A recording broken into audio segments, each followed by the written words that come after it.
Christmas is known as the season of miracles, a season of warm, trembling hands, of love finally spoken after days of silence. But in tonight's tale, Christmas becomes the doorway to a nightmare. People often believe they've moved on from someone, until the night that person returns, just as the first snowflake brushes their fingertips, just as they think their heart is ready to belong to someone new. A love once buried deep, a breakup that never had a reason, and a man returning so late that trust has already bled into scars. Tonight, beneath the glowing Christmas lights, a story begins. The story of a runaway bride and the man waiting for her in the shadows. The man who once ruined her heart with his own hands. Welcome to the Ambiguous Heart. Prepare yourself for a journey where every breath tastes of winter's cold and every step leads to a secret no one ever expected. Snow fell hard on Christmas Eve, thick, freezing, slicing through the air. The church bell had just struck midnight when the chapel doors burst open and Ivy ran out, her wedding gown heavy with melted snow. Her breath trembled as if she were fleeing a death sentence. Behind her, chaos erupted. Whispers from the guests, frantic voices shouting her name. And the groom? Standing motionless in the center of the aisle, as if her escape was nothing unexpected. But she didn't look back. Didn't stop. Couldn't. A sleek black SUV slid across the snow and stopped right in front of her, its tires carving a cold, shrill screech into the frozen pavement. The headlights washed over her white gown, and then the car door opened. A man stepped out. Elias Drake. 4 years vanished. 4 years of leaving her with a shattered heart and a secret she never dared speak aloud. Yet here he was, standing before her on Christmas night, as if no separation had ever existed. A black suit framing his tall, broad body, leather gloves gleaming beneath the streetlights, and his eyes, those eyes that kept her awake for months, colder, deeper, and infinitely more dangerous than before. Ivy. He spoke her name like a verdict. You ran from your own wedding, just to come back to me? She stepped back, hands trembling, the hem of her gown dragging through the snow. No, I'm running from everything, and you are the last person I ever want to see. Elias moved toward her, one step, then another, and with each one she felt the past tightening around her throat. I came to get you, he said, voice low, rumbling from somewhere beneath the earth. Tonight. She jerked her wrist when he suddenly caught it. Let go. I have nothing to do with you anymore. You do. He pulled her sharply against his chest, his warmth cutting into her frozen skin, sending shivers down her spine. And you're getting in the car. She tried to fight back, but Elias opened a small velvet box he had retrieved from the SUV. Not a ring, a classified security key. Ivy froze. What is that? Something that will keep you alive. His voice dropped to a whisper against her ear. Because tonight, someone is hunting you. She shook her head, breath unsteady. You're insane. Boom! A blast roared from behind the chapel. Glass shattered. Flames erupted. Screams filled the air as fire alarms wailed through the once peaceful Christmas snow. Ivy stood paralyzed, heart pounding violently. Elias didn't give her a second to think. He grabbed her by the waist. Choose, Ivy. Get in the car with me, or let them kill you. The snow was no longer beautiful. It was the shroud of a Christmas night written in blood. And she knew. Tonight, there was no turning back. The SUV tore through the thick curtain of snow, streetlights scattering broken patches of light across Ivy's pale face. She curled against the car door, clutching the edge of her gown, her heartbeat slamming against her ribs as if desperate to escape. 4 years. 4 years rebuilding her life after the night he vanished without a single word. 4 years reminding herself she wasn't allowed to think about him. And 4 years guarding a secret only she knew. Her name was Ivy Hale, 26, born into a tangled family drowning in debt after her mother's sudden death, working 2, sometimes 3 jobs just to stay afloat, soft when she loved, unyielding when survival demanded it, a heart that always wanted to believe in good, yet a life that insisted she pay a price for every scrap of hope. Elias glanced at her. Just one look, and every silent night she cried came roaring back to life. No one could look at him and believe he had ever loved. Elias Drake, the ruthless CEO of Drake Industries, heir to one of the most powerful underground syndicates in the Northeast. People said he was born from the dark. They weren't wrong. His past was so black no one dared speak of it. Mother gone too young, raised by a father who knew only cruelty, betrayed by the only person he ever trusted. and he left Ivy on Christmas Eve. No message, no explanation. Just a ruined heart and a shadow she never managed to outrun. Now they were seated in the same car, one trying to keep distance, the other trying to pull her back in. "Why did you come back?" Ivy asked, her voice cracking. Elias stared straight ahead. No answer. He didn't need to answer, because the reason he returned was darker than this Christmas night could ever be. The SUV merged onto the highway, the city lights stretching into long, shimmering trails along the glass. And Ivy realized she was heading back toward the man who once destroyed her. But this time, it wasn't just her heart that was at risk, it was her life. The SUV veered off the highway and slipped into a quiet street where Christmas lights glimmered on window frames like glittering traps of color. Ivy pressed her palm against the cold glass, watching the city fade behind them. And for the first time that night, she realized Elias was taking her away from the populated areas. "Where are you taking me?" Her voice hardened, though her heart was still thrashing wildly. "To somewhere safe," Elias answered curtly, eyes fixed ahead. "I'm not going anywhere with you. Stop the car." He didn't reply. He simply tapped a button on the dashboard. Every lock, every door, every window slid into full security mode. She was trapped. "You're insane," Ivy shouted. "Open the door." "I'll release you," Elias said, his voice cold, yet with the faintest tension beneath it. "Once I'm sure you won't be killed the moment you step outside." A flicker of memory shot through her mind, a shadow standing near her bedroom window the night before. A strange noise when she tried on her wedding dress. A moment, just a moment, when she felt watched. She had thought it was wedding stress. Now, maybe not. "Elias," she swallowed hard, "you disappear for 4 years and suddenly come back claiming someone is hunting me? Why should I believe you?" Finally, he glanced at her, his eyes like embers on the verge of dying out. "Because I'm the only one who knows who they are." Her breath snagged. Before she could ask more, Elias hit the brakes. The SUV stopped in front of a glass-clad high-rise, one of his private penthouses, accessible only to top-level security personnel. The moment the locks released, Ivy pushed the door open. She wanted to run, to escape him, escape the pain, escape the danger. But the second her foot touched the snow, pang! A bullet sliced through the air right past her face, embedding itself in the metal sign behind her. Ivy froze. Elias spun toward her, pulling her tight against the stone wall, his arm shielding her head. She could feel his heartbeat, fast, violent, terrifyingly real. "See?" Elias growled softly. "They're not waiting until morning."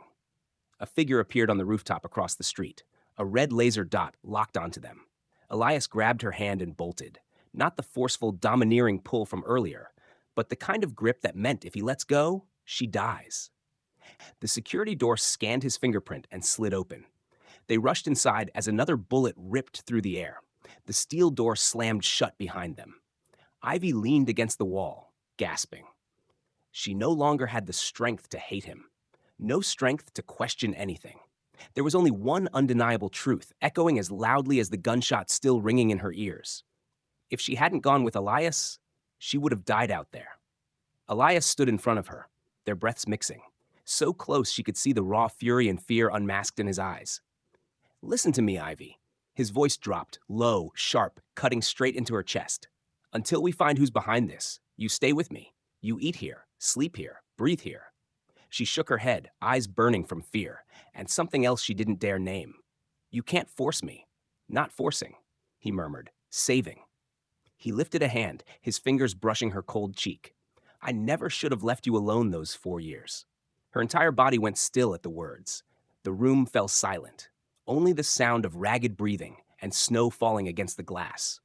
And on that Christmas night, in a moment between life and death, they were bound together once more.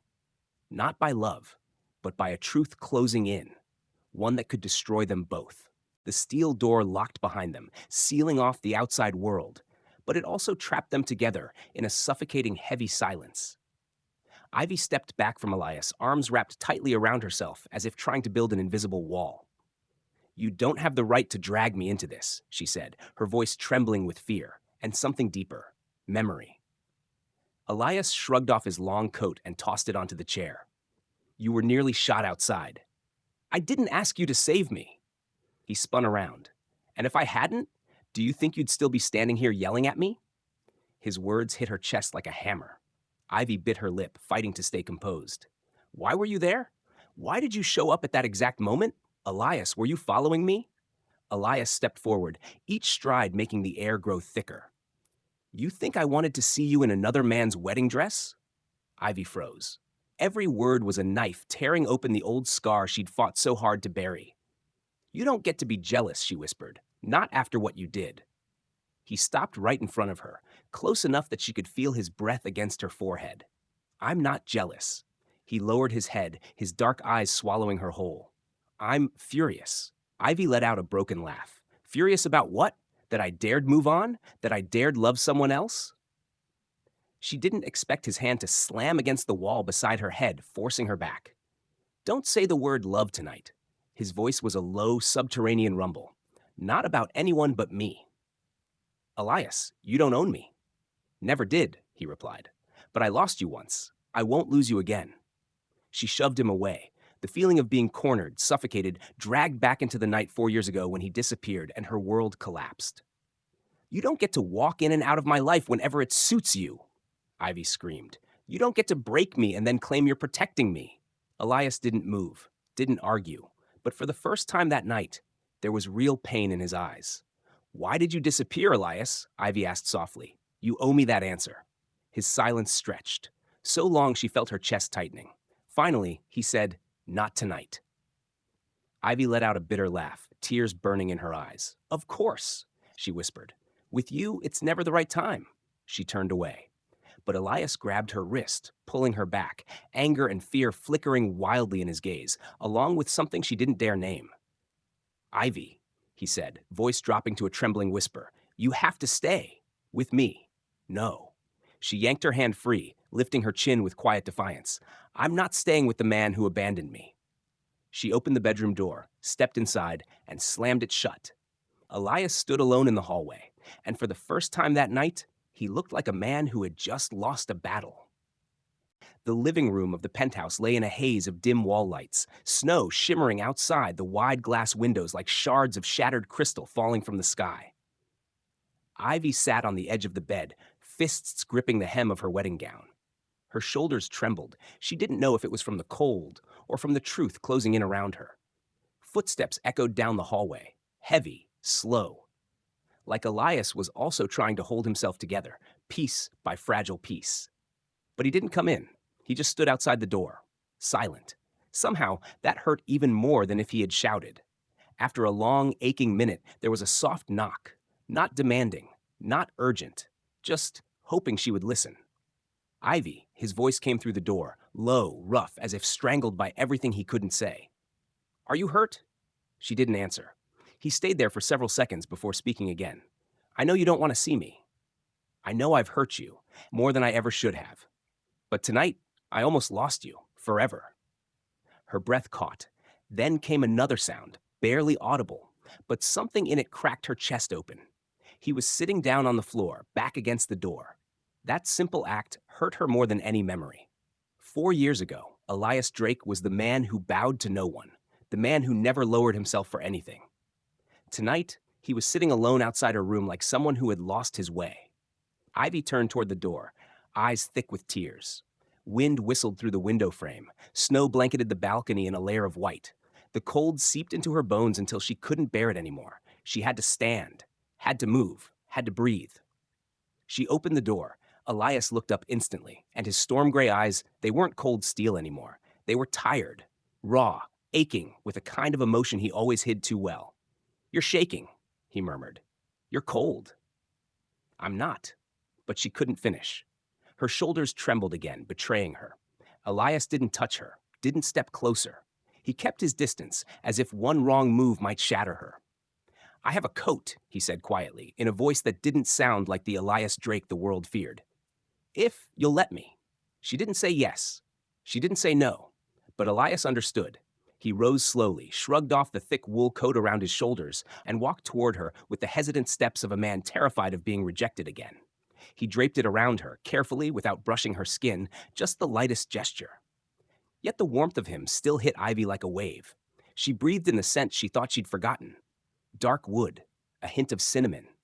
The scent she once associated with safety. and heartbreak. "Thank you," she whispered. Something inside her, some small, wounded bravery, pushed her to continue. "You used to make me feel safe, and then you became the person who scared me the most." Elias closed his eyes for one brief, agonizing second. "I know," he said, "and I hate myself for that." Silence settled around them, not angry, not sharp, just heavy with everything they never said. Two people who once loved each other so painfully, standing too close in a winter night that felt too long. Ivy clutched the coat tighter. "Can you tell me why you disappeared?" Elias's expression darkened, shadows gathering behind his eyes. "I will. I promise I will. But not while you're shaking like this." He tilted his head, voice soft. "You need to eat, something warm, and you need to rest." "I don't want to stay here," she whispered. "I know." He stepped back, giving her space, giving her breath. "But I swear, tonight you're safe." That promise made Ivy look at him longer than she should have, and she hated herself for one thing. A part of her still believed him, even though she shouldn't, even though she knew he could break her again. You're listening to The Ambiguous Heart. If this story touches you, don't forget to subscribe so I have the strength to bring you more stories like this. You're lying. Ivy's voice cracked like a sheet of ice splitting open. Her eyes were red, staring at Elias as if she could tear the truth straight out of him. 4 years ago, she said, each word trembling, you disappeared. No message, no reason, not a single call. And now you stand here telling me you left. To protect me? She let out a short laugh, cold, sharp, bitter. Elias, do you know that hurts even more than your silence? Elias clenched his hands until his knuckles turned white. He looked like he wanted to step forward, to touch her, to say something. But in the end, he stayed still, as if he didn't trust himself near her. I had no choice, Ivy. It's always that line. She shook her head and stepped back, retreating like someone backing away from a cliff. No choice. No other way. Her voice broke. Why didn't you tell me? Why didn't you trust me? Why didn't you let me choose? His eyes darkened, dangerously. Because if you had known, you would have died. The room fell into a suffocating stillness. Ivy didn't move, didn't blink, didn't breathe. Elias continued, his voice dropping to a near whisper, but every word cut the air like a blade. They planned to eliminate you, the same night I disappeared. What? Ivy's breath hitched. I had to choose. Elias lowered his head as if the memory still strangled him. Stay and watch you die, or disappear to bury everything and sever all ties. Ivy closed her eyes as if her heart had just been crushed in someone's fist. So you left. Her voice was barely there. You chose to abandon me. I chose to keep you alive. Elias lifted his gaze, and for the first time, his eyes were raw, exposed, full of pain he had no armor for. If I had stayed, you would be in a coffin right now. The air grew heavy, too heavy for Ivy to stand without holding onto the wall. She swallowed hard, forcing her voice out. Then, why did you come back now? It came out hoarse. To ease your guilt? Save me for one night and then disappear again? Elias stared at her for a long moment. Then he spoke, his voice cold and sharp as a blade fresh from its sheath. Because this time, they're not trying to scare you. They want you dead. Ivy went pale, stumbling back until her spine hit the wall. Her body shivered violently. Elias stepped forward, not pushing, not rushing, just close enough that she could feel his presence, but not trapped by it. Someone in the organization sold your file to another faction, he said, voice low. The faction behind today's wedding. Once the ceremony was done, you were going to have an accident. No investigation, no trace. No, no. Ivy shook her head, chest tightening. You're insane. There's more. Elias paused, as though afraid she might collapse. Ivy looked up, her eyes glassy with fear and disbelief. Elias met her gaze and released the final blow. Your groom is involved with them too. Ivy's heart seemed to stop. Her knees buckled, and she nearly fell, but Elias reached out and caught her elbow, touching her for the first time that night. His hand was trembling. Ivy. His voice softened, tender enough to melt the frost in her chest. This time, you have to trust me. Tears slipped down her cheeks, hot against her cold skin. If I die, she whispered, will you disappear again, like 4 years ago? Elias looked at her, as if he were ready to swear his entire life on his next breath. No. He spoke slowly, each word weighted and absolute. This time, I stay, even if I have to burn the whole world to do it. And for the first time on that snow-soaked Christmas night, Ivy believed him. Even though her heart trembled, it opened, just a crack, for the man who once shattered it. Ivy stepped back from Elias, even though his hand still held her elbow. Not tightly, not controlling, just steadying her. But that gentle hold only made her tremble more, fear more, feel more. Don't, don't say things like that to me, she whispered. Don't say you're staying when last time you left me alone in a winter night without a single explanation. Elias opened his mouth to speak, but Ivy cut him off, her voice shaking, thick with hurt. Do you know what I became after that night? A breathing corpse. A woman wondering what she did wrong, what part of her wasn't enough. I hate you, Elias. I hate you because you made me still love you, even when it was killing me every single day. Elias didn't move. No anger, no defense. Just a man taking blow after blow, as if every word she threw was a knife driven into his chest. Ivy, his voice was rough, exhausted, wrecked. I really. Don't come near me. She pulled her arm free, tears glittering in her eyes, but so did a fierce, fractured resolve. I'm not a doll you can lock in a cage to protect. I'm not a mission. I'm not someone you get to control. Elias's fists tightened. I'm not controlling you. Really? You lock the doors. You hide information. You decide when to talk, when to disappear. You choose what truth I'm allowed to know.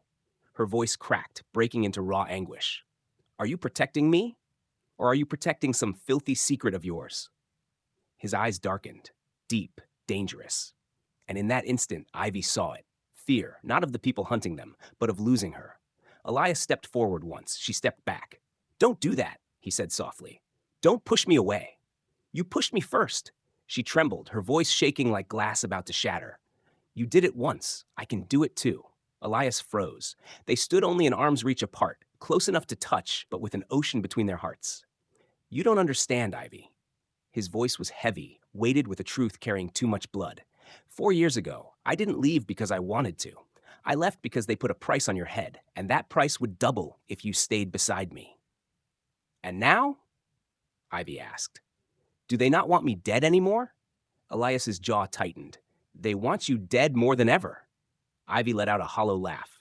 So why are you holding me? Why drag me back into this? Elias, do you know all I ever wanted was a normal life? One peaceful Christmas night, not running, not being shot at. He moved toward her, and this time she had nowhere to retreat. Because if you die, he said, voice breaking, I won't survive it. Ivy clutched her chest, breath shaking as tears stained the silk of her wedding dress.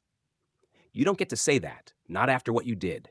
Elias lifted a hand, slow, careful, wanting to touch her cheek. But she turned away. That tiny movement, so small, so quiet, shattered something in him. Elias stepped back, slowly, like a man retreating from a battlefield he'd already lost. His face, normally cold as steel, now looked stripped of all armor. I understand, he said, voice soft as a dying flame. If you want to leave, I won't stop you.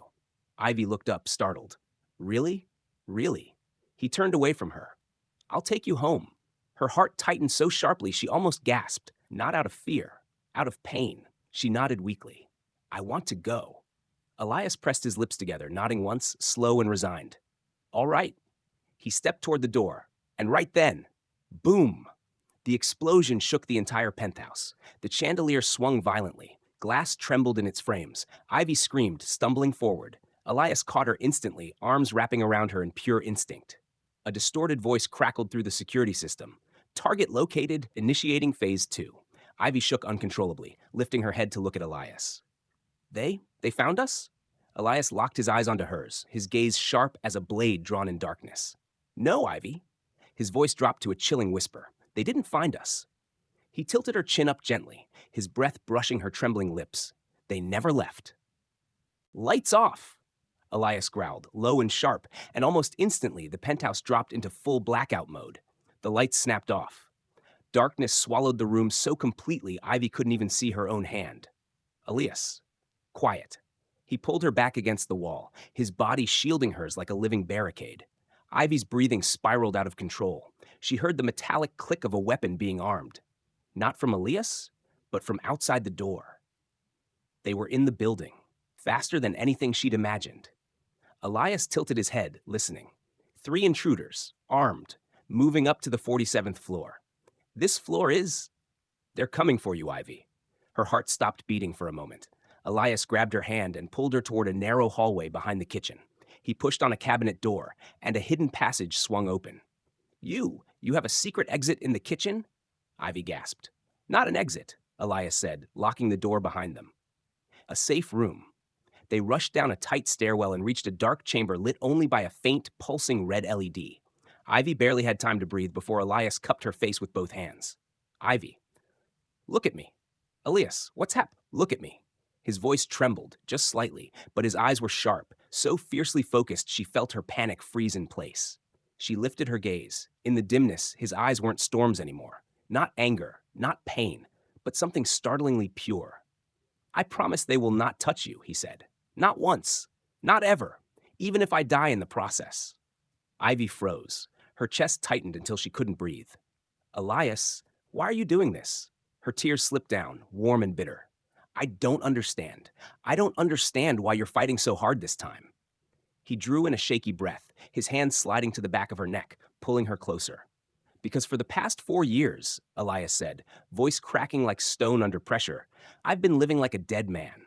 Ivy felt the ground tilt beneath her. Because every Christmas Eve without you, he closed his eyes for a heartbeat, was a punishment I know I deserved. Her whole body trembled. She wanted to hate him, to shove him away. But in that moment, her heart beat in a rhythm she thought she'd long forgotten. Elias opened his eyes again.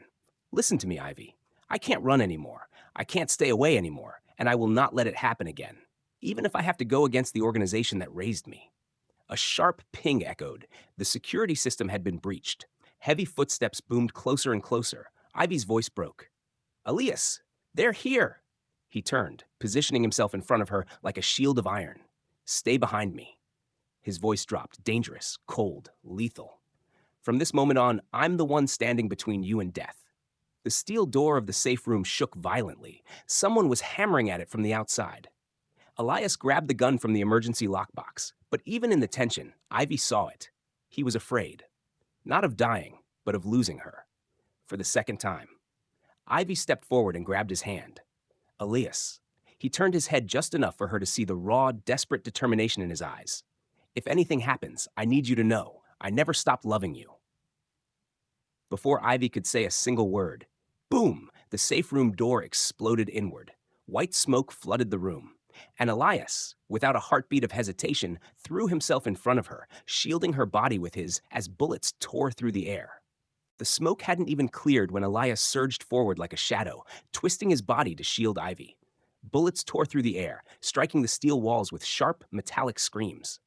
Ivy hit the floor, panic flooding her as she crawled backward into the corner. Elias! She screamed as the force of the gunfire shoved him back. Stay there! He roared, breath ragged, like he was fighting death itself. 3 figures in black stormed into the room, faces masked, rifles raised and locked onto Elias. Elias spun, fired, dropped one instantly. The second rushed him with a dagger.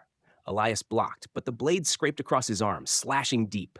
Blood splattered across the cold steel floor. Elias! Ivy choked out, tears spilling. He didn't turn back. He wouldn't. Because if he saw her now, he would falter. The third intruder aimed straight at Ivy. No! Elias moved with impossible speed, throwing himself into the bullet's path. Ivy screamed as he crashed onto the ground, his shoulder blooming red. Time froze. Elias! She scrambled to him, hands trembling as she pressed against the wound, gushing blood. His breathing hitched. But even injured, he lifted a hand to shield her head, as if lying on the floor, bleeding out, he still feared someone might take her from him. It's okay, he murmured, breath broken. I'm used to getting shot. Shut up! None of this is okay. You're losing blood. She clutched his shirt, tears dripping onto his cheek. The second attacker lunged toward Ivy from behind. Elias saw it, and with the last of his strength, he pushed himself up, spun, pulled Ivy into his arms, and fired one last shot. The intruder collapsed. Elias couldn't hold himself up any longer. He fell against her. Elias! Elias! She shook him desperately. He leaned his forehead against hers, eyes fluttering half open. From the beginning, I planned to die protecting you. His voice faded like a dying ember. But I forgot something. Ivy's tears slid down to his lips. What is it? She trembled violently. Elias lifted a trembling hand and touched her cheek. I forgot that. I love you too much to ever leave you again. Ivy's heart clenched so hard she thought it might shatter. Don't say that. You are not dying on me. Do you hear me? Elias let out a faint laugh. I'm not dying. Christmas isn't over, not while I still have you. She wrapped her arms around him, sobbing, shaking. For the first time in 4 years, their hearts beat together again. Outside, sirens and security alarms pierced through the falling snow. Ivy pressed her hand firmly over his wound, trying to slow the bleeding. He looked at her, the storm in his blue-gray eyes finally settling. I searched for you for 4 years. His voice was a fading whisper. Tonight, I found you. Ivy leaned down, her forehead resting on his chest, her voice breaking. And I'm not letting you disappear ever again. Christmas snow slid down the shattered window, covering the night sky in white. Wind howled outside, lights flickering, as if witnessing two souls who had been lost for too long finally collide once more. The security door burst open. White light flooded the room. Ivy squeezed Elias's hand. Don't leave me, Elias squeezed back, barely, but with everything he had left. Never.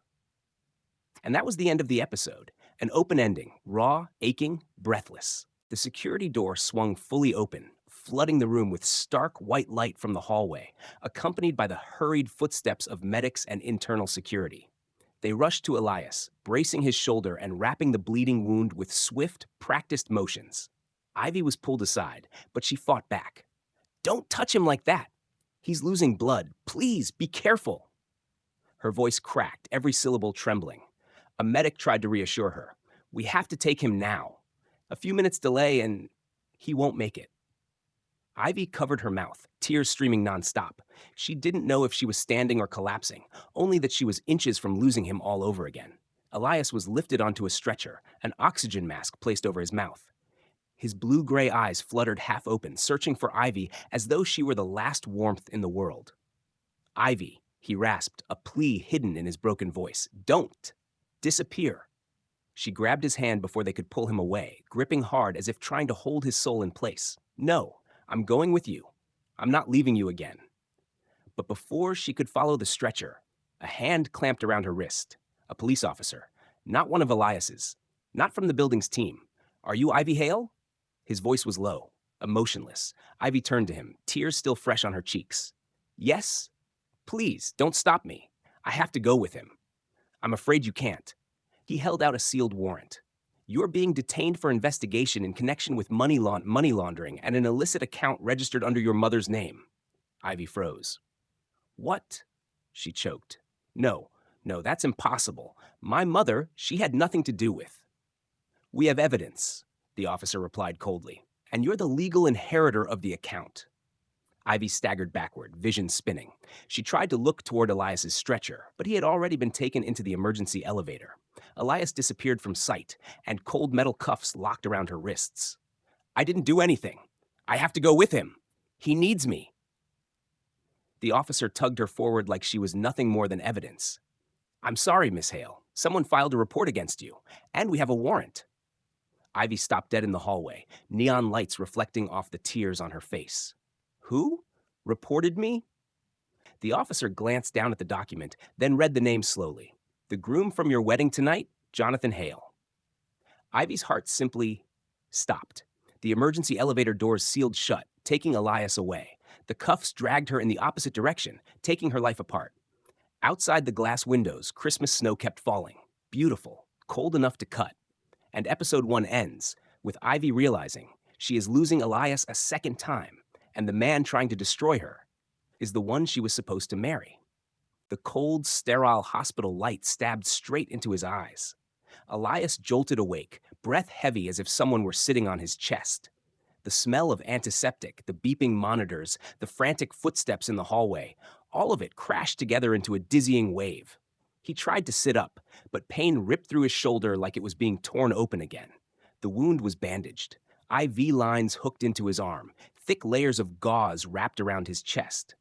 But none of it, not the pain, not the drugs, not the confusion, was what made Elias panic. It was the fact that Ivy wasn't there. Ivy! He shot upright, ripping the IV line free, his hands shaking with adrenaline and terror. Ivy, where is she? A nurse rushed in. Mr. Drake, you can't sit up? Your injury? Where is V? Elias's voice cracked like thunder, sharp and wild enough to make everyone flinch. A doctor hurried in next, trying to remain calm. Mr. Drake, please lie down. There are things you don't understand, Ye. I'll ask one more time. Elias grabbed the doctor by the coat, dragging him close. Ivy, Hale, where is she? The doctor exhaled slowly, like he was about to deliver the worst news possible. Ms. Ivy Hale has been taken into police custody. Elias froze. What? She's been detained in connection with a large-scale money laundering case involving a secret account under her mother's name. The police say they have evidence. No. Elias shook his head immediately, voice low and sharper than a blade. Ivy would never do that. We don't have the authority to intervene. The doctor swallowed hard and stepped back. They took her right after you were brought into surgery. And what? Elias asked, his tone dropping into something dark and bottomless. The one who filed the report was her fiancé. For several seconds, Elias simply couldn't breathe. His fists clenched so tight the knuckles turned white. His blue-gray eyes dimmed, storming over like a hurricane ready to swallow the city whole. Jonathan Hale. He dared to touch Ivy. He dared to throw her into a cell on Christmas night. He dared to use the law to sever her from Elias. The pain in Elias's shoulder disappeared. Only the murderous rage remained. He tried to stand. A nurse grabbed his arm. A mistake. Don't touch me! He knocked her hand away, eyes blazing. Mr. Drake, you can't leave. Your shoulder. I don't care about my shoulder. Elias's voice dropped to a lethal whisper. I care about Ivy. He stepped off the bed, ripping the medical lines from his skin, staggering, but every step fueled by the kind of fury that could burn the world to ash. The doctor shouted, You can't leave! You were just saved! Elias stopped at the doorway. He turned his head. Half his face drowned in shadow, the other washed in the pale hospital light. Saved? He let out a cold, bone-deep laugh. Without Ivy, what's the point of saving me? And Elias walked out of the hospital room. No weapon, no coat, only a bleeding heart and a rage that could scorch the city to the ground. He would find Ivy, even if he had to burn the entire world to do it. The interrogation room was as cold as a morgue. Only a metal table, 2 chairs, and a single yellow light hung above Ivy, casting a sickly pale glow over her face. Handcuffs clamped around her wrists. Cold. Heavy. She never imagined her Christmas would end like this. A detective dropped a file in front of her. Miss Ivy Hale, you're under investigation for the transfer of $2.7 million into an account under your late mother's name. Do you have anything to say? Ivy stared at the numbers. They meant nothing. Everything meant nothing. I don't know anything about that money. Her voice trembled violently. My mother would never, she couldn't have. There's a signature from you in the transaction. The officer tossed a document across the table. Ivy looked, and her heart plummeted. It was her signature, but she had never signed anything. I didn't sign this, she screamed in helpless panic. This is forged. I swear I don't know anything about that account. The officer shrugged. You can say whatever you want, but the person who reported you says otherwise. Ivy lifted her head, her eyes wide, wet. Where is he? I want to see him. I want to know why. The door swung open before she could finish, and he walked in. Jonathan Hale.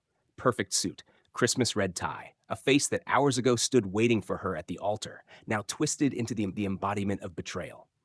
Ivy, he said softly, sugar dripping from his voice, sugar laced with poison. You look exhausted. Ivy shot to her feet, the cuffs clanging against the table. Jonathan, why did you do this? I never did anything to hurt you. Why would you accuse me? Jonathan sighed, stepping closer as if pitying her. Ivy, I didn't want this, but I have to follow the law. The law?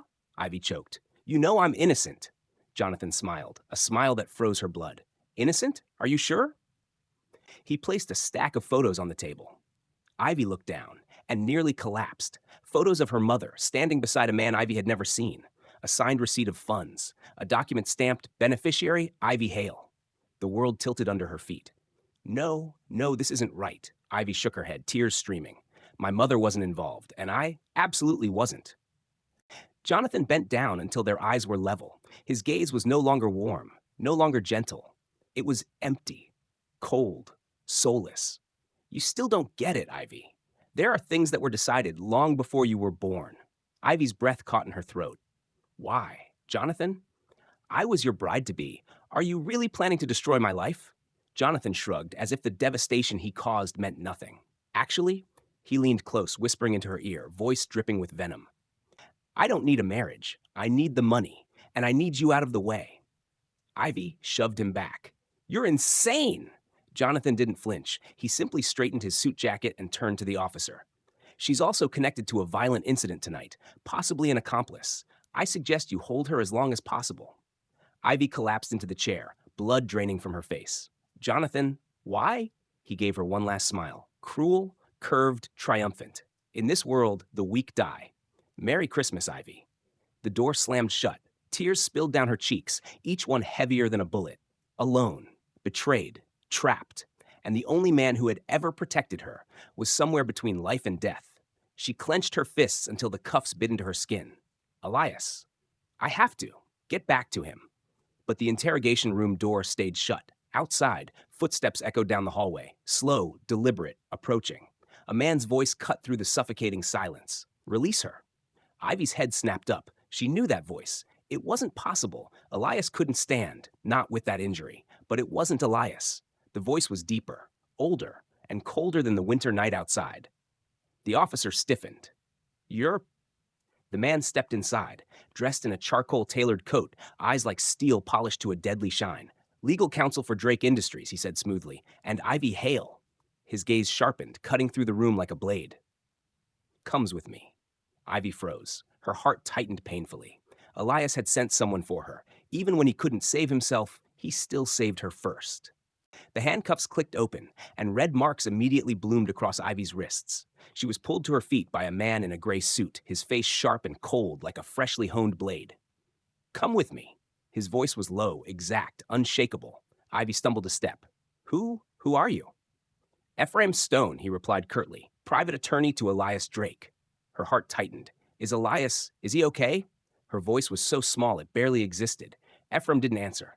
He pushed the metal door open, letting her step out into the hallway. Two officers stood there, but none dared to stop them. There was tension on their faces, like they'd just been ordered by someone they had no desire to cross. Ivy was escorted to a car. The door shut behind her. The cold interrogation room drifted away in the distance, like a nightmare dissolving but refusing to vanish completely. The car moved. Only the sound of rain against the windows and the blur of streetlights filled the silence. After a long while, Ivy finally whispered, How did Elias know I was arrested? Ephraim kept his eyes straight ahead. Because he woke up and you weren't there. Her lip trembled, eyes burning. Did he say anything? He did. Ephraim tilted his head slightly. He said, get her out immediately, at any cost. Ivy turned away, tears spilling down her cheeks. Ephraim went on. Drake Industries has a strategic-level private security division. When Elias gives an order, no one is allowed to be slow. Her fists tightened. That truth hurt her, comforted her, broke her, and anchored her all at once. A man like Elias, who held entire worlds in his hands, had chosen to save her before saving himself. Ephraim opened his briefcase, pulling out a black envelope. There are things you need to know. Ivy shivered. What things? He handed her a set of documents. Information on the secret account under your mother's name, the $2.7 million. I told you. I never touched that money, Ivy whispered. I know. Ephraim nodded. The records show that transaction wasn't done by your mother. Ivy's head snapped up. Then who? Ephraim met her eyes through the rearview mirror, his gaze razor sharp. Jonathan, your fiancé. Ivy froze. No, Jonathan, he would never. Jonathan is behind most of the laundering tied to the organization that once hunted Elias. Ephraim's tone was slow, precise, leaving no room for denial. He needed a scapegoat, and he chose you. Ivy gripped the seat, her fingers ice cold. But why me? Ephraim closed the file, his voice dropping lower. Because your mother hid information that organization wanted erased. She never received the money. She was running. Ivy couldn't breathe. Her thoughts spun like a blizzard. My mother was running. From who? Ephraim answered instantly. From the very organization that trained Elias Drake. She sank back, dizzy enough to collapse. No, that's impossible. My mother was ordinary. She had nothing to do with that world. You think Elias is ordinary? Ephraim countered quietly. Ivy's eyes widened. He once told me he wasn't a cop. He wasn't a criminal. He was something in between. Correct, Ephraim nodded. Elias is the only person who ever walked away from that organization alive. His gaze darkened. And your mother was the only witness to one of their darkest operations. Ivy grabbed her head. like heart twisting painfully as if a hand squeezed it from the inside. You're saying my mother's death wasn't an accident? Ephraim said nothing, but that silence was the cruelest confirmation she could have received. Ivy choked. Her throat closed. Breathing became impossible. The car turned down a smaller road. Ephraim spoke softly. You need to see Elias. Ivy clutched her coat, her voice breaking apart. Where is he? Ephraim turned to her fully then, and his eyes carried the weight of stone. The ICU. Elias is in critical condition. Ivy's world stopped. Her breath vanished. Her heart collapsed. Ephraim watched her with an unreadable expression. You must prepare yourself for the possibility that he won't make it. And Ivy's entire world shattered.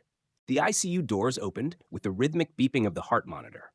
Ivy nearly collapsed when she saw Elias lying there, pale, motionless, his shoulder wrapped in thick white bandages, a ventilator on his lips, IV lines running across his body. He, the man who always stood tall amidst gunfire, cold and unshakable as steel, now looked like a fallen angel with a broken wing. A nurse stepped forward to stop her, but Ephraim raised a hand. She's allowed in. Ivy walked slowly, each step feeling like she was moving through fog. Only when she reached his bedside did she dare to breathe. Elias. Her voice cracked apart. She reached out, her fingers trembling as they brushed his hand. It was cold, so cold it squeezed her heart painfully tight. You said you wouldn't leave me again. Her tears fell onto his bandaged hand. You're not allowed to break that promise, Elias. His hand didn't respond. Not a twitch, not a movement. Ivy lowered her head onto his chest, choked sobs shaking her body. She cried. Cried as if the past 4 years of pain she'd buried had burst through all at once, crashing over her like a wave she could no longer hold back. Ephraim stood in the corner of the room, watching the most fragile thing in the world unfold before him, a woman who loved a man enough to face down the world for him, and a man who could only express his love through the wounds carved into his body. After several minutes, Ivy forced herself to steady, wiping her tears. You said Elias didn't leave that organization normally. She whispered to Ephraim, still staring at Elias. What exactly happened 4 years ago? Ephraim exhaled heavily. The truth isn't easy to hear. I already lost him once. Her voice had hardened. I'm not afraid of the truth anymore. Ephraim hesitated, then pulled a small USB drive from his case. Your mother and Elias were both tied to an incident the organization wanted to bury. A murder. Ivy whipped around. What are you saying? Elias witnessed the whole thing. Your mother recorded the evidence, and the organization decided anyone connected to it had to die. Ivy covered her mouth, eyes wide with horror. Ephraim went on. Elias tried to get your mother out of the city. She refused. She wanted to take the evidence to the police herself, and that night, they killed her. Ivy dropped into a chair. No, that can't be. My mother was a victim, and Elias. Elias was forced to disappear to keep from being erased. Ephraim said, he cut all contact with you to keep you alive. Ivy froze. In that moment, all the anger, all the resentment she'd carried for 4 long years crumbled to dust. Why didn't he tell me? She whispered through tears. Why did he let me believe he abandoned me? Ephraim was silent. Only after a long pause did he answer. Because Elias knew if he told you the truth, you'd go with him. And that would mean you'd die before he could ever save you. Ivy buried her face in her hands, her sobs shaking her whole body. He's so stupid, she cried. Did he think I didn't want to live? Ephraim looked at her, voice softening. No, Ivy. He thought you deserved to live, even if that meant living without him. She turned back to Elias. His face was peacefully still, painfully peaceful, as if he were only sleeping, as if one whisper from her would make him open his eyes. Ivy held his hand again, pressing it to her cheek.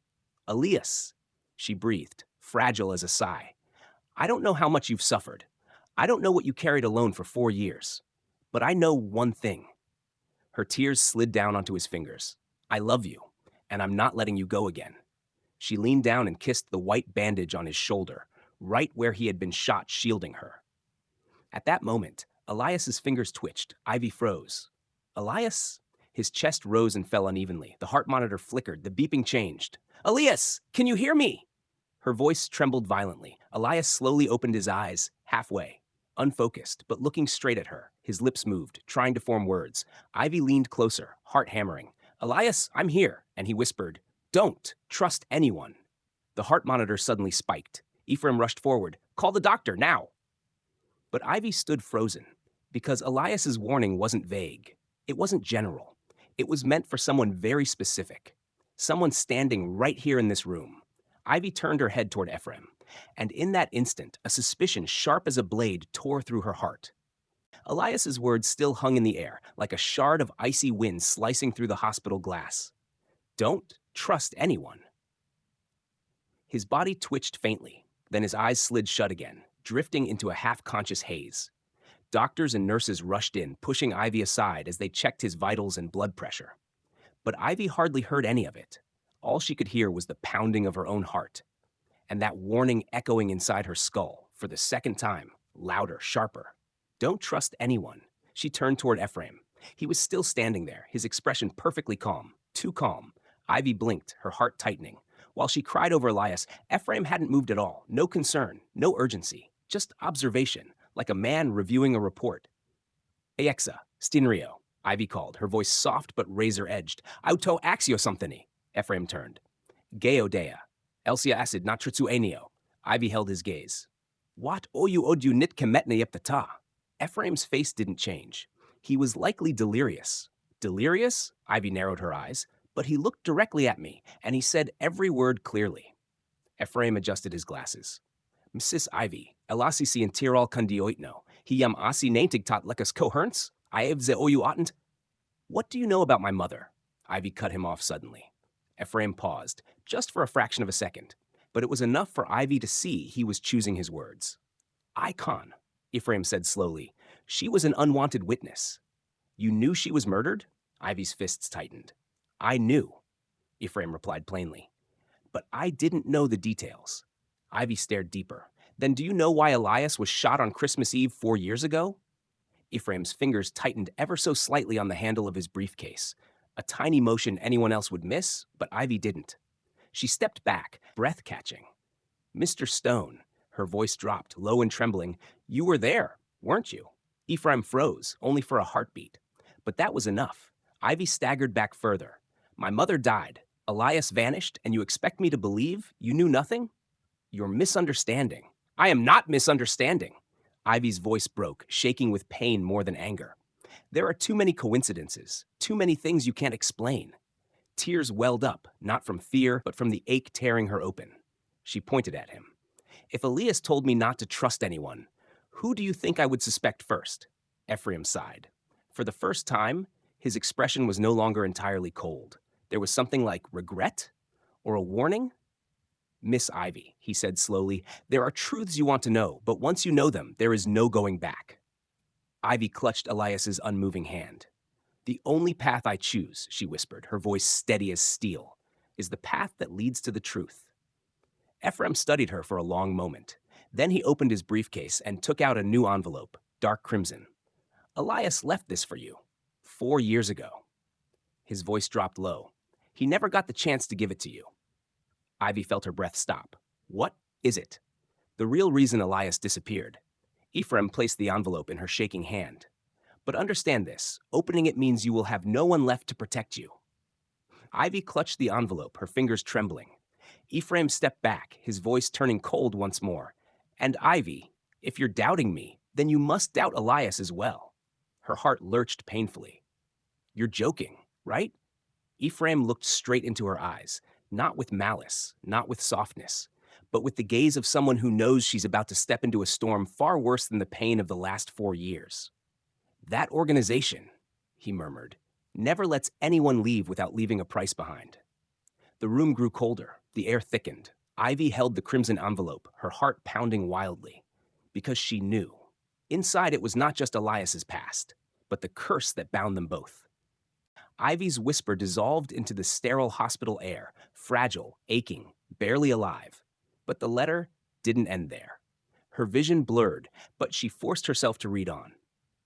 You will never understand how many times I picked up my phone to call you, only to watch the organization monitor every breath I took. I couldn't risk giving them a reason to look at you again. You were my greatest weakness, Ivy, and in their world, a weakness is simply something to kill. Ivy covered her mouth to muffle a sob. Her tears spilled freely now, not just from heartbreak, but from realization. Every night I dreamed of you. Every morning I woke up wishing I had just taken you and run. But I knew if we ran, they would chase you first. So I stayed away. Not because I wanted to live without you, but because living without you was the only way to keep you alive. Ivy shook her head violently, whispering, Elias, Elias, no, you should have told me. I would have stayed with you. I would have fought with you. She looked up as if he might hear her through the machines. But the letter continued, raw, unraveling, painfully honest. There is something else I must tell you. I found out who ordered your mother's death. And Ivy, it wasn't the organization. Ivy's blood ran cold. Her fingers tightened around the paper. It was someone inside your mother's own family. Someone who knew what she found. Someone who benefited from her disappearance. I promised myself I would uncover the truth before I returned to you. But if you're reading this, I didn't finish that mission. Ivy's entire body tensed. Family? Who? Why? How? Her breath shook as she read the final lines. If you ever find yourself alone in the dark, if you ever feel hunted, if you ever feel like the world is falling apart, don't trust anyone. Not until I am there. Because the person who betrayed your mother is closer than you think. And Ivy, the minute they learn you know the truth, they will come for you too. Ivy dropped the letter. Her vision spun. Her heart slammed against her ribs. Closer than she thinks. A shadow moved across her memory. Jonathan, her aunt, old family documents, the sealed lawsuit, the inheritance fights, footsteps, strangers around her house, the destroyed wedding night. Pieces snapped together so violently she felt faint. She grabbed the chair to steady herself. Ephraim watched her, unreadable. Ivy's voice was barely a breath. Elias knew all of this, and he still chose to save me. Her eyes burned with a new kind of fire. Not fear, not grief, but resolve. Steel hard, sharp, alive. She looked at Elias, pale, wounded, unmoving. I'll finish what you started, she whispered, lifting his hand to her cheek. I'll find who killed my mother. I'll expose the organization. I'll tear down anyone who tries to hurt you. She leaned close to him, her lips trembling against his ear. And when you wake up, you won't find a helpless girl waiting. You'll find someone ready to burn the world beside you. Behind her, Ephraim finally spoke, quiet, calculated. So you've chosen your path. Ivy didn't turn. Her gaze stayed on Elias. Her voice sharpened. I'm done being afraid.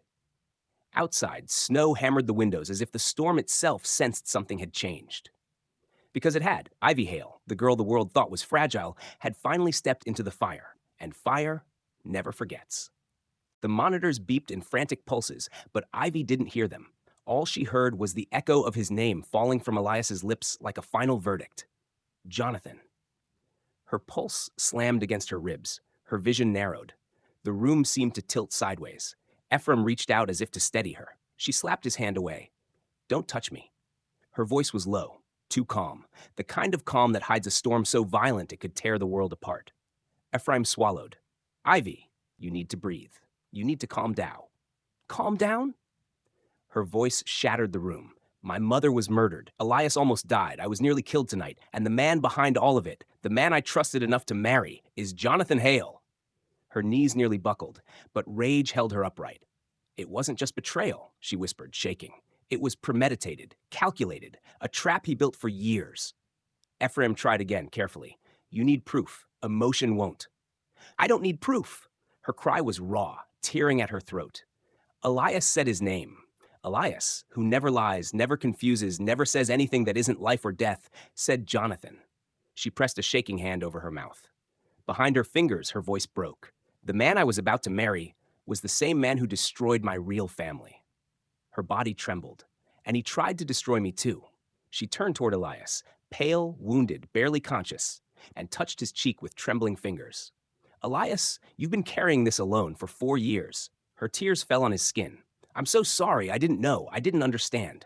Elias's hand lifted weakly, barely more than a twitch, but he found her wrist. Ivy, his voice was faint, scraped raw. Don't trust. She choked on a sob and leaned closer. I know now. But Elias was still struggling to speak. Jonathan, not alone. Ivy froze. Ephraim stiffened immediately. Who else is involved? Ivy asked urgently. Elias, who else? But Elias's eyes fluttered shut. The monitor steadied, signaling he'd slipped back into a semi-conscious state. Ivy stood there, every inch of her drenched in fear and fury. Not alone. The words burrowed into her skull. Jonathan wasn't working by himself. Someone else, someone close, was pulling strings with him. Ephraim exhaled shakily. Ivy, we need to leave this room. If Jonathan has allies inside the hospital.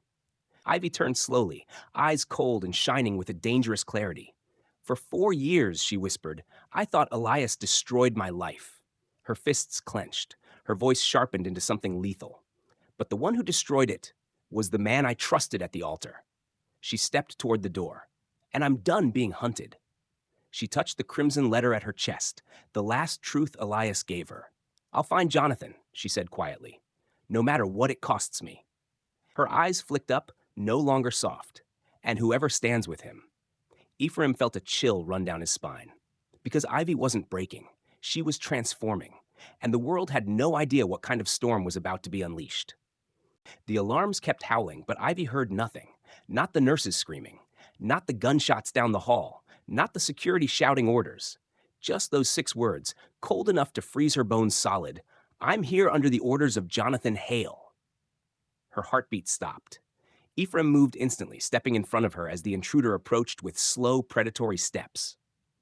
Miss Ivy, he said quietly, without turning his head, if you have ever listened to me, do it now. Ivy's voice was barely a breath. He sent someone to kill Elias? Ephraim's jaw tightened. And to take you. Her stomach twisted. Her legs nearly gave out. The intruder scraped a gloved hand along the shattered glass as he walked, his boots crunching over shards. He didn't look at the nurses. He didn't look at the guards. His gaze was locked on Ivy, like a wolf finally finding the scent it had been hunting all night. Step away from Drake, the intruder ordered coldly, or I will remove you from him myself. Ivy gripped Elias's hand even tighter, tears mixing with adrenaline. Never. The man tilted his head, as if amused, as if she were a child clinging to something she didn't understand. Your fiancé wants him alive for questioning, he continued, voice low and deadly. But he did not request you in the same condition. Ivy's blood iced over. He wants me, she swallowed. Dead? No, the intruder said calmly. He wants you delivered. Ivy nearly choked. Ephraim's hand tightened around his briefcase. That's enough, he snapped. You won't touch her. The intruder smirked under his hood. You think you can stop me, lawyer? Then, flash, he moved, not walked, not lunged. He blurred forward, closing half the distance between them in the time it took Ivy to gasp. Ephraim barely had time to react. He slammed his briefcase open, revealing a concealed weapon Ivy didn't recognize, and fired. Bang! The bullet struck the intruder's shoulder, but he didn't even flinch. He rolled his neck, the bone cracking loudly. This is a waste of my time, the man growled. And then he ran straight at them. Ivy screamed. Ephraim shoved her behind him. Crash! The intruder hit Ephraim hard enough to launch him across the ICU room. He slammed into the wall, coughing blood. Ivy, run! Ephraim shouted, but Ivy couldn't run. Elias lay unconscious, barely breathing. Connected to machines, if she left him, he would die. The intruder stepped over broken glass toward her. 1 step, 2, 3. Your mother should have given up the recording, he said coldly. Now you'll finish what she started.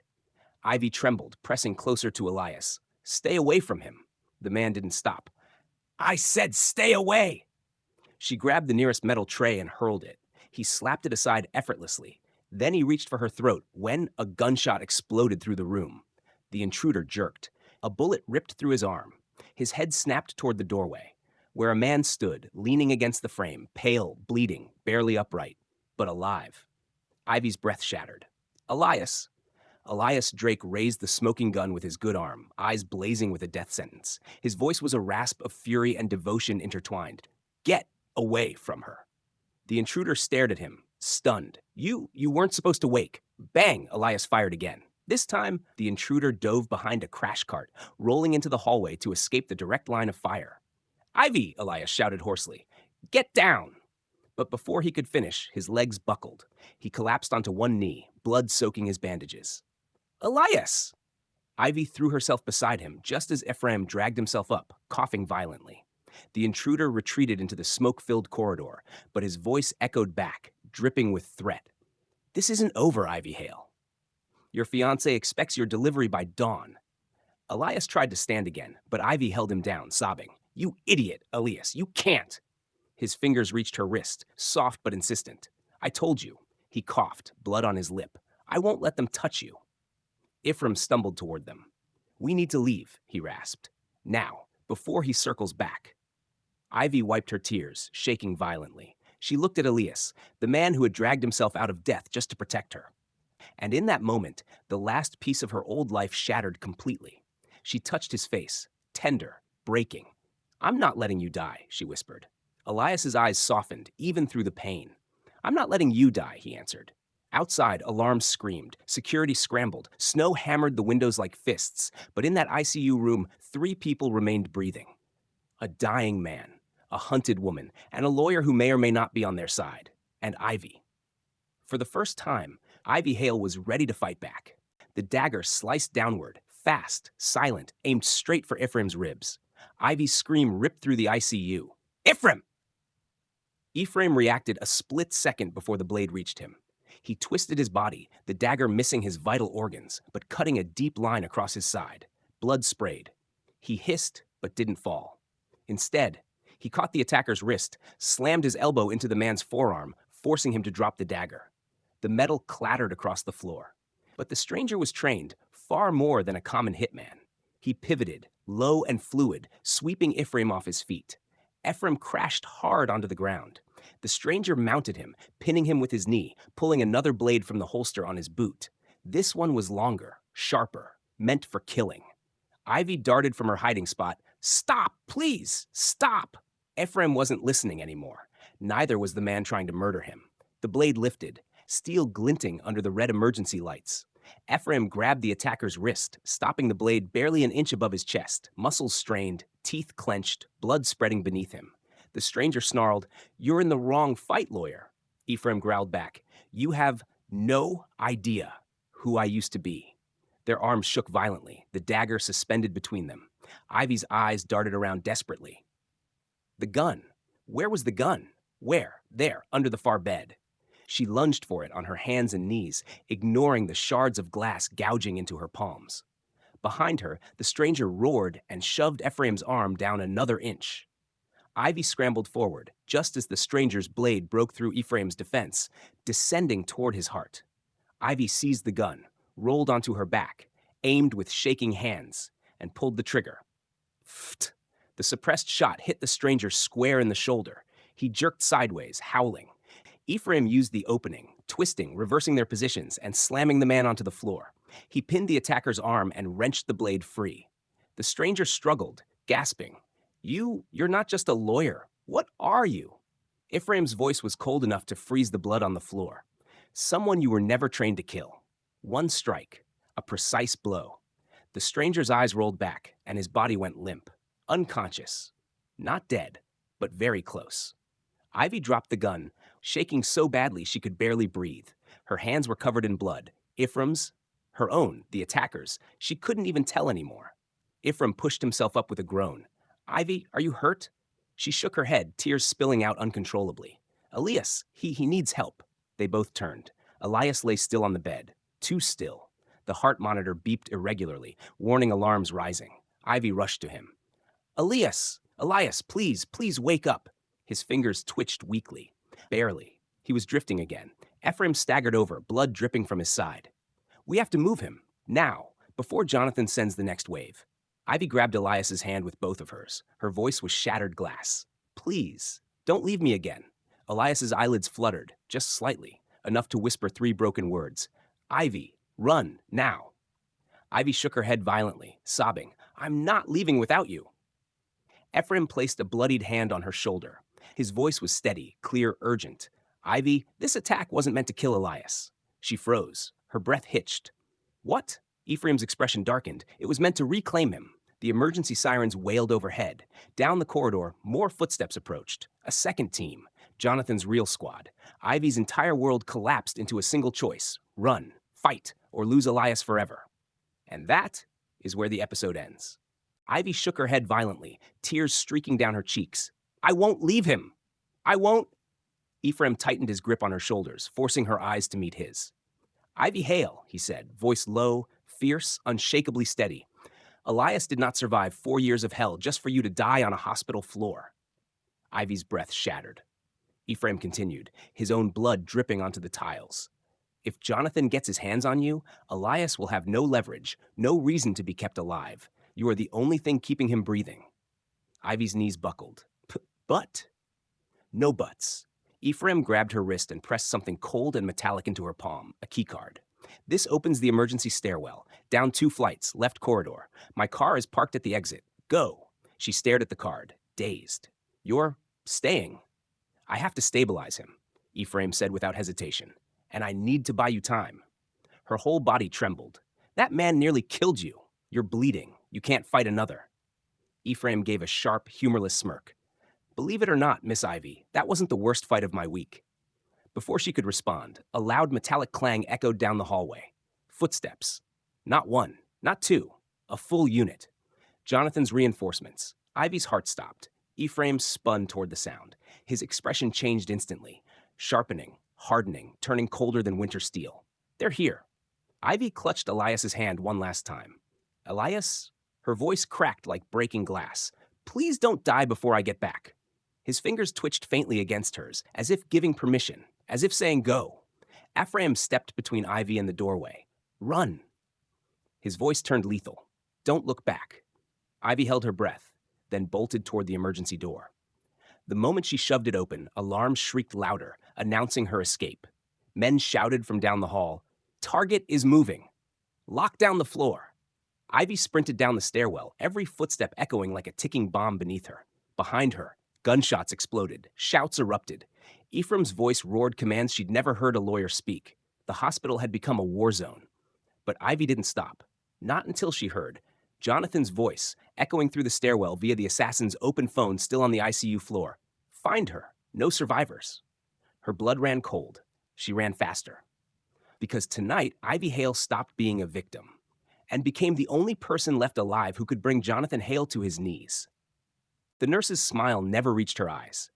I was told to bring you in alive if possible. Her finger tightened on the trigger. But dead works too.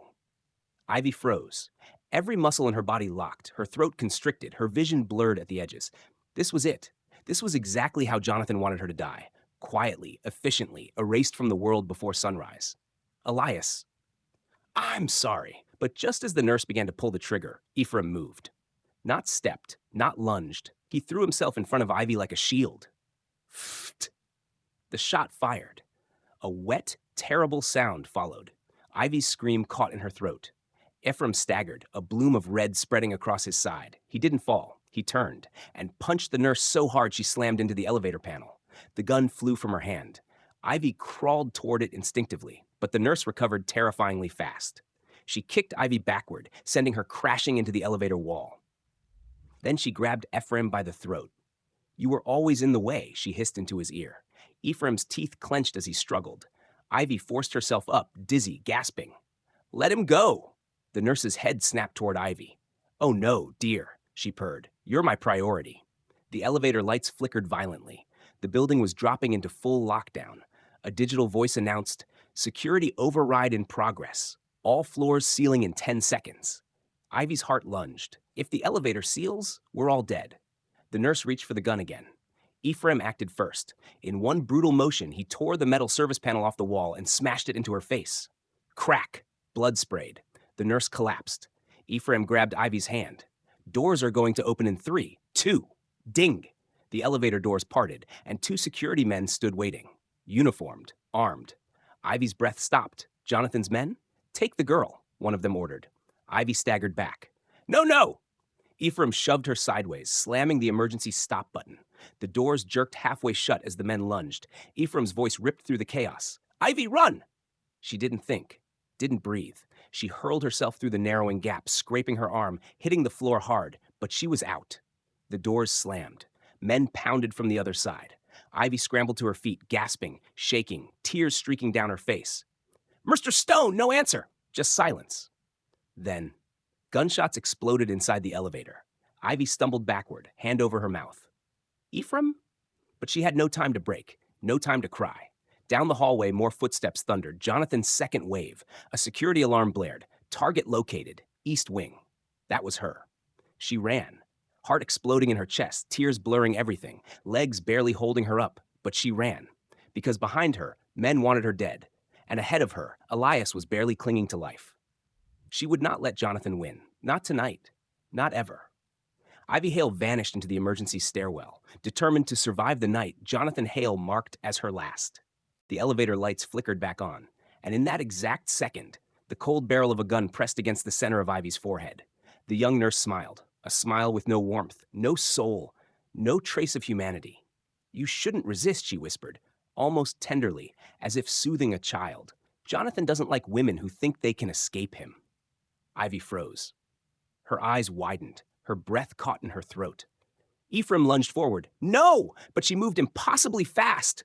A gunshot exploded, burying a bullet into Ephraim's shoulder. Blood spattered. He staggered, but forced himself to stay upright, shielding Ivy with his body, even as crimson soaked through his clothes. She tilted her head. "You really are loyal, to the point of being pathetic." The gun lifted again, this time aimed at both of them. Life and death were separated by a single heartbeat. Ephraim didn't think. He didn't hesitate. He hurled himself at her, slamming her arm downward. PFF'd. Two silenced shots ripped across the elevator floor. She shrieked, "You stubborn old man!" Their bodies clashed violently in the narrow metal box. Ivy stood frozen, hands trembling, tears spilling as her legs refused to move. She heard Ephraim roar, "Run, Ivy! Run!" He locked his arms around her legs, keeping her pinned down. The nurse screamed back, "You're both dead tonight. You and that useless girl."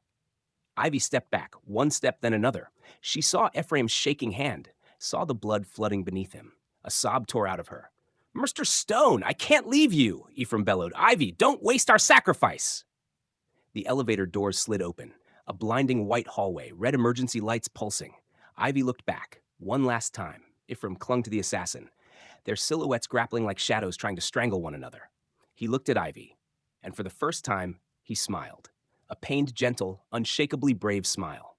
"Protect him. Protect Elias."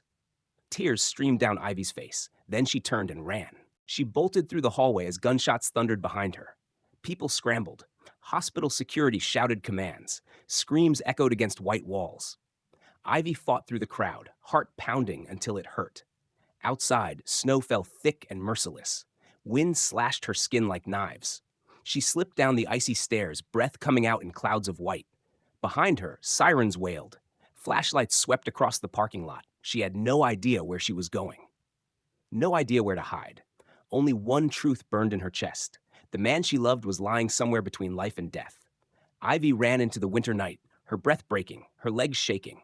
She whispered into the frozen wind, "Elias, please don't die. Please." After Ivy escaped, hospital guards rushed into the elevator. The young nurse and Ephraim were gone. Only blood stains and a fallen gun remained. But the real horror was waiting in the ICU. The door smashed open. Glass shattered across the floor. Snow wind howled through the room. A nurse screamed, "The bed is empty. The patient is gone." The heart monitor was ripped out. Only a trail of blood remained, dragging from the bed to the shattered window and vanishing into the winter storm beyond. No one knew where Elias was, who had taken him, whether he was alive or dead. Only one thing remained, a sheet of paper slapping against the wall in the wind, a blank white sheet, with one sentence written in black ink, "If you want him alive, go to the place where it all began." At the bottom, a broken snowflake symbol. Jonathan's signature warning. Ivy stood alone in the Christmas snowfall, gasping for breath, blood seeping from her heel. She didn't know that. High above, on the hospital rooftop, Elias was being dragged away, unconscious, bleeding, covered in falling snow. A distant male voice murmured, "Take him to the northern facility. Jonathan wants this game finished on Christmas night." Snow kept falling, white enough to hide the fresh blood on the ground. Ivy didn't know how long she had been running. Each step cracked her heart a little more. Elias, the only man who had ever protected her from the world, now vanished in the very night they were meant to hold each other. She stopped beneath a dim street lamp, breath shaking in the cold. Only the sound of snowfall and her trembling heartbeat remained. A single question echoed in her mind. If two people love each other this deeply, why is fate this cruel? But then she remembered Elias's eyes, the desperate pleading for her to live. And Ivy understood. This wasn't the end. This was only the beginning of the path she had to take to win back the man she loved. She gripped the paper with the broken snowflake. Her eyes no longer trembled. There was only determination, pain, and a love sharp enough to carve through the dark. She whispered, "Elias, wait for me," and stepped into the shadows. Thank you for staying until the final second of this chapter. If your heart still aches, if you want to dive deeper into dark, twisted, burning love stories filled with secrets and emotion, don't forget to subscribe to The Ambiguous Heart. Every subscription is a heartbeat that keeps stories like this alive, a spark that allows me to craft tales even deeper, even darker, and even more beautiful. See you in the next story, where hearts never lie and love always comes with a price.